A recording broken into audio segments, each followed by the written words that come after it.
ഉദ്യോഗസ്ഥന്മാർ ചെയ്യേണ്ടത് നിയമം വ്യാഖ്യാനിക്കുമ്പോൾ ജനങ്ങൾക്ക് എങ്ങനെയും സഹായിക്കാൻ പറ്റും. പിന്നെ ഗാന്ധിന്റെ വാചകവും കൂടുന്ന മനസ്സിലുണ്ടാവുന്നത്, ഗാന്ധി പറഞ്ഞെന്താ, നമ്മളെടുക്കുന്ന ഓരോ വികസന പ്രവർത്തനവും സമൂഹത്തിന്റെ ഏറ്റവും അടിത്തട്ടിൽ കിടക്കുന്നവർക്ക് എങ്ങനെ ഗുണപരമാകുന്ന ആലോചിക്കണം. നമ്മൾ ചെയ്യുന്ന ഒരു സാധാരണക്കാരൻ എങ്ങനെ പ്രയോജനപ്പെടുന്നു ആദ്യം ആലോചിക്കേണ്ടത്, അതിനെ എങ്ങനെ ആക്കാന്നുള്ളത് അത് നമ്മുടെ ജീവനക്കാർ പഠിച്ചിരിക്കണം. ഗവൺമെന്റ് ഓർഡർ എന്ന് പറയുന്നത്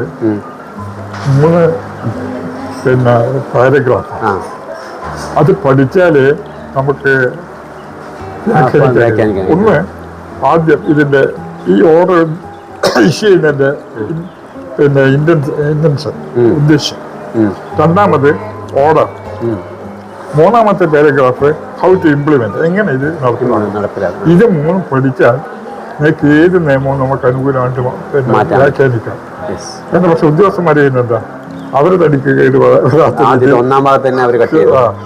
കേടുവരാത്ത രീതിയാക്കി പോകും.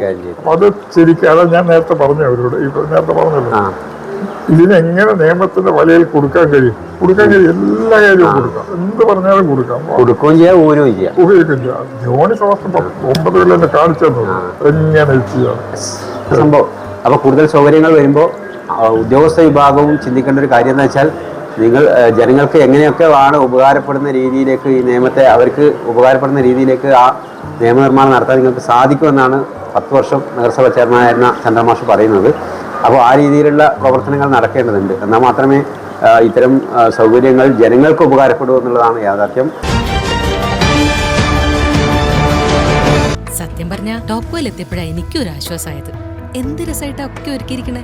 ഷോറൂം എന്നൊക്കെ പറഞ്ഞാൽ ഇങ്ങനെ ഇരിക്കണം, സിമ്പിൾ ആൻഡ് എലഗന്റ്. കറക്റ്റ്, അവിടുത്തെ ഓരോ ആഭരണങ്ങളും പോലെ അല്ലേ അമ്മ? അപ്പോ മോൾക്ക് മൊത്തത്തിൽ ഇഷ്ടമായിന്നാണ് അർത്ഥം അല്ലേ? എന്തോ ഒരു സംശയം. ടോപ്കോ എനിക്ക് ടോട്ടലി ഇഷ്ടമായി. മാത്രമല്ല അവരുടെ customer approach, it's really commendable.